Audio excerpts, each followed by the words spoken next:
Welcome to Newsbreak. I'm your host, Nick Steffens.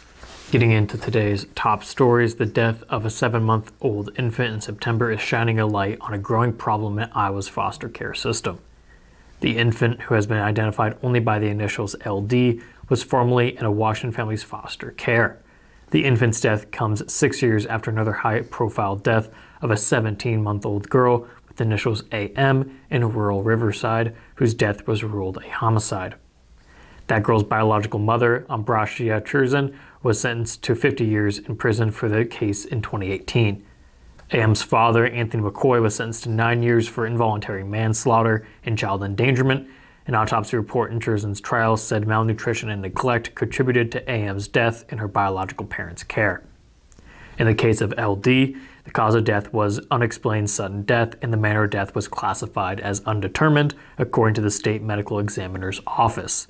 But caregivers for LD said the child's family raised red flags.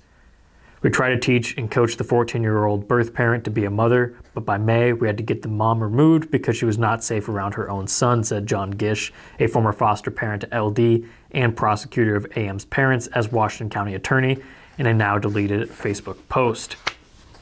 DHS began setting up visitations with mom and dad, but after each visit, LD returned unfed, unchanged, and unhappy. The Gish family said they made several alerts to the state but were disregarded. After 143 days in their care, LD was relocated. LD's doctor wrote a letter to DHS and the court to voice concern of malnourishment during visits with his mom. We also filed our own letter with the court and submitted 12 pages of concerns. It was at this time that LD was removed from our home so that LD could be closer to his family.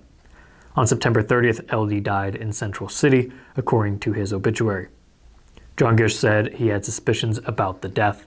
My experience suggests the autopsy will conclude sudden, unexpected infant death, but I have no doubt the ongoing trauma from family visits and defects caused by drugs and smoking while in utero will have contributed to the death of this beautiful child. Gish's family has since stepped out of the system, withdrawing their license as a foster home. We're not going to return to foster parenting, not in the current state of the system, he said in an interview. There appeared to be a general distrust of foster parents and unwillingness to receive our input. The congregation of First United Methodist Church in Mount Pleasant invites the public to join them on Christmas Day at 10 a.m. for a service of carols in their stores. This will be a service of singing the traditional Christmas carols and readings of the stories about their creation and brief biographies of the hymn's authors and composers. The music will feature the piano and organ talents of Jerry Lalaga, organist and ringtones bell choir director of First United Methodist Church Christopher Arp, organist and music director of Swedesburg Evangelical Lutheran, and Mark Kimsey, chancel choir director of First United Methodist. For more information, please contact the First United Methodist Church office at 385-1740. Municipal data shows that an electrical vehicle charging station in Washington Square has been used 15 times since its installation in September.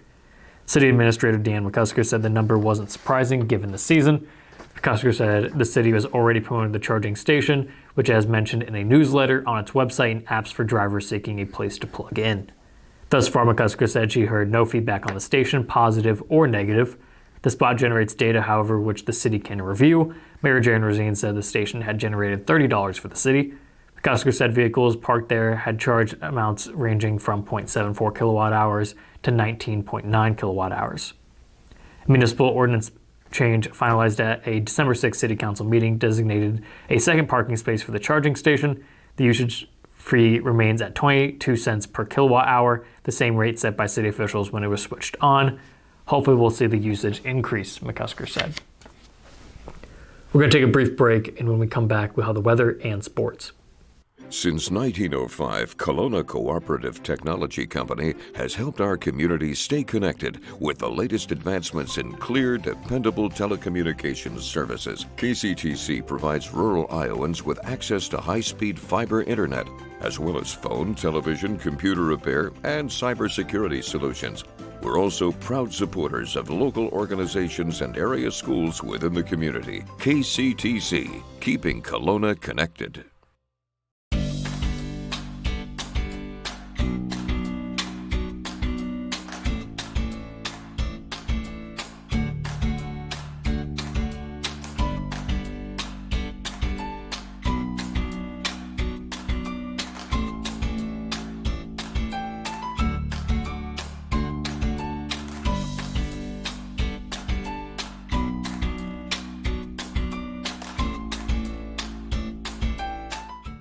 At the Capper Auto Group, we put our customers' needs first and understand that everyone is as different as the vehicle they select. We offer new Ford, Chevrolet, Buick, GMC, Jeep, Chrysler, Dodge, and Ram vehicles in a friendly environment that puts you in the driver's seat. When it comes to service, we maintain factory-trained technicians and competitive pricing. The Capper Auto Group still believes that service after the sale provides the best customer experience. Come see the Capper experience for yourself. Hospice isn't a place, it's a type of care that focuses on living. Servicing a 7-county area, the Hospice of Washington County staff of nurses, social work, hospice aides, spiritual and grief support, volunteers, music and massage therapists are able to provide free end-of-life care where the patient lives. We write wills, give consent for organ donation, but rarely is there a plan for what we would want the final phase of our lives. At Hospice of Washington County, we encourage our patients to be in charge of their healthcare decisions while maintaining quality of life. Hello and welcome back to Newsbreak. I'm your host, Nick Steffens. We have the weather and sports coming up, but first obituaries. Stanley Hill of Mount Pleasant passed away on December 18th at the age of 92. Arrangements are pending at the Olson Power Memorial Chapel. Glenn Chedester of Grinnell passed away on December 14th at the age of 89. Visitation will be held from 4 to 7 p.m. at Smith Funeral Home in Grinnell. That was obituaries. It is now time for the weather. The weather is brought to you by Jacqueline Areola, LLC. Come visit Jackie in her new location downtown. She is ready to serve Washington and the surrounding community. Today is going to be the last day of decent weather until Sunday. It is 24 degrees and partly cloudy. Tomorrow it will be 27 and cloudy throughout the day, but later in the evening we will start to see the beginning of what is shaping up to be the first winter storm of the season. On Thursday there's a 90% chance of snow showers with a high of 23 and a low of -7. There will also be winds at 28 miles an hour, which will kick up all that snow, leading to poor visibility. Although it won't snow on Friday and Saturday, caution is still advised. Friday's high is only 0 degrees and winds will be 34 miles an hour, which drops the wind chill into the -20s. On Saturday, it will continue to be cold with extreme winds. The high is 6 and the low is -7. Wind speeds are going to be 26 miles an hour. We're going to take another brief break, and when we come back, we will have sports. Federation Bank is a locally owned bank providing award-winning customer service.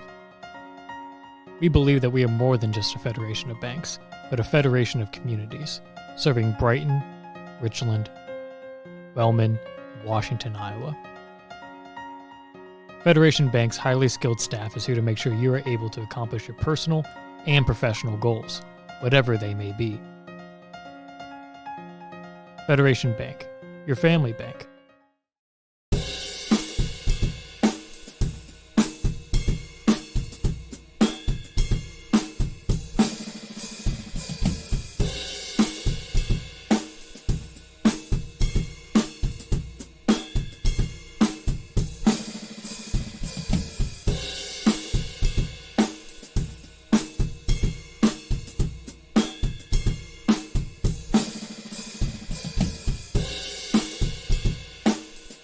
Family owned and operated by Andy and Sarah Ross. Ross Auto has been your vehicle repair and maintenance headquarters since 1935. We specialize in all makes of cars and light-duty trucks. With our variety of available services, let us help you keep rolling and your vehicle operating efficiently. Services include general auto repair, alignments, brakes, fuel injection, and more. Schedule your appointment today at 319-653-5656. That's 319-653-5656.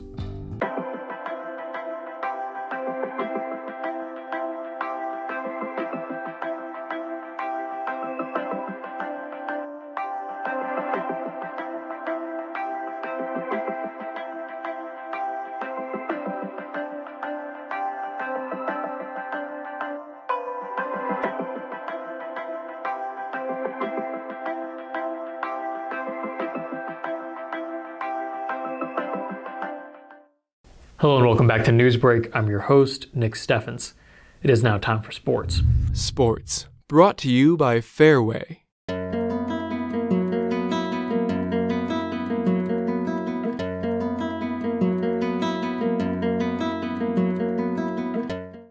Keokuk and Clark County High Schools hosted the first ever Iowa-Missouri River Rivalry series on Saturday as members of Iowa's Southeast Conference and Southeast Iowa Super Conference took on Missouri's Clarence Cannon Conference in a 16-game basketball clash.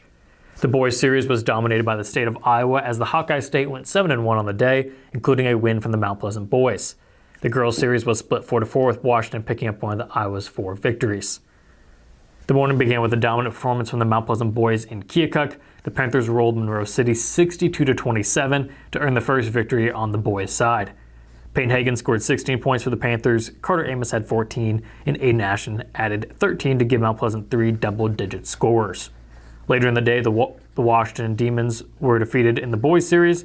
Macon got the best of the Demons 67-47. It would be a 1-1 day for Washington against Macon as the Demon Girls pulled out a win in one of the best games of the weekend, edging the Tigerettes 55-51.